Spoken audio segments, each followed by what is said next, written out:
নমস্কার। শ্রীমদ্ভাগবত গীতা তৃতীয় অধ্যায় কর্মযোগ শ্লোক ২৭। প্রকৃতে ক্রিয়ামানানি গুণৈ কর্মাণি সর্বস্ব অহংকারো বিরূমাত্মা কর্তা হমিতি মন্যতে।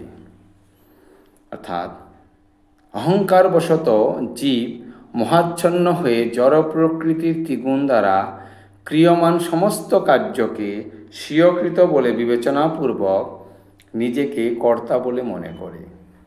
তাৎপর্য: কৃষ্ণ ভাবনাময় ভক্ত ও জড় চেতনা সম্পন্ন বিষয়ী একই স্তরে স্থিত দুজনের কর্মকে আপাতদৃষ্টিতে একই পর্যায়ভুক্ত বলে মনে হলেও প্রকৃতপক্ষে তাদের মধ্যে এক অসীম ব্যবধান রয়েছে।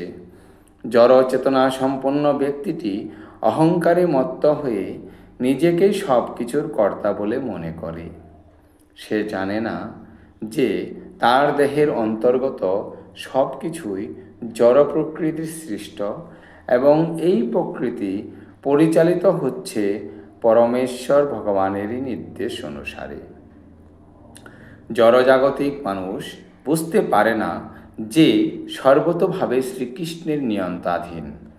অহংকারের প্রভাবে বিমূঢ় ব্যক্তি স্বয়ং স্বাধীনভাবে কর্ম করার সমস্ত কৃতিত্ব গ্রহণ করতে চায়, আর এটি তার অজ্ঞানতার লক্ষণ। সে জানে না যে এই স্থূল ও সূক্ষ্ম দেহটি পরমেশ্বর ভগবানের নির্দেশে জড় প্রকৃতির সৃষ্টি এবং সেই জন্যই কৃষ্ণ ভাবনাময় অধিষ্ঠিত হয়ে তার দৈহিক ও মানসিক সমস্ত কর্মই শ্রীকৃষ্ণের সেবায় নিয়োগ করা উচিত। অজ্ঞ মানুষ ভুলে যায় যে ভগবান হচ্ছেন ঋষিকেশ, অর্থাৎ তিনি সমস্ত ইন্দ্রিয়ের নিয়ন্তা।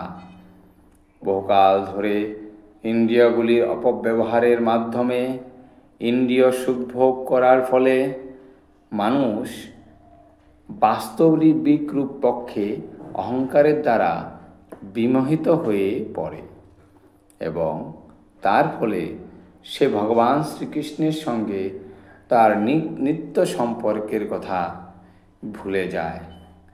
ভগবান যে সর্বশক্তিমান সেই কথা মানুষ